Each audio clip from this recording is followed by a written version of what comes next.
Hello guys, good afternoon. Andito kami, nag-aabang kami ng bus at ayan nga, nagutom na si Marco. Nandito kami sa bench. Mga 2 oras, 3 oras din hindi siya dumede dahil busy kami. Kakalakad. Ayan, dumidede pa lang siya. Hindi, ngayong araw, hindi ganong malamig. Tama lang.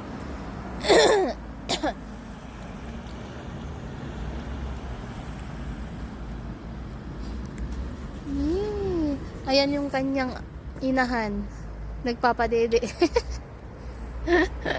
Enjoy na enjoy. Yee! Gutom na gutom ang baby boy ah.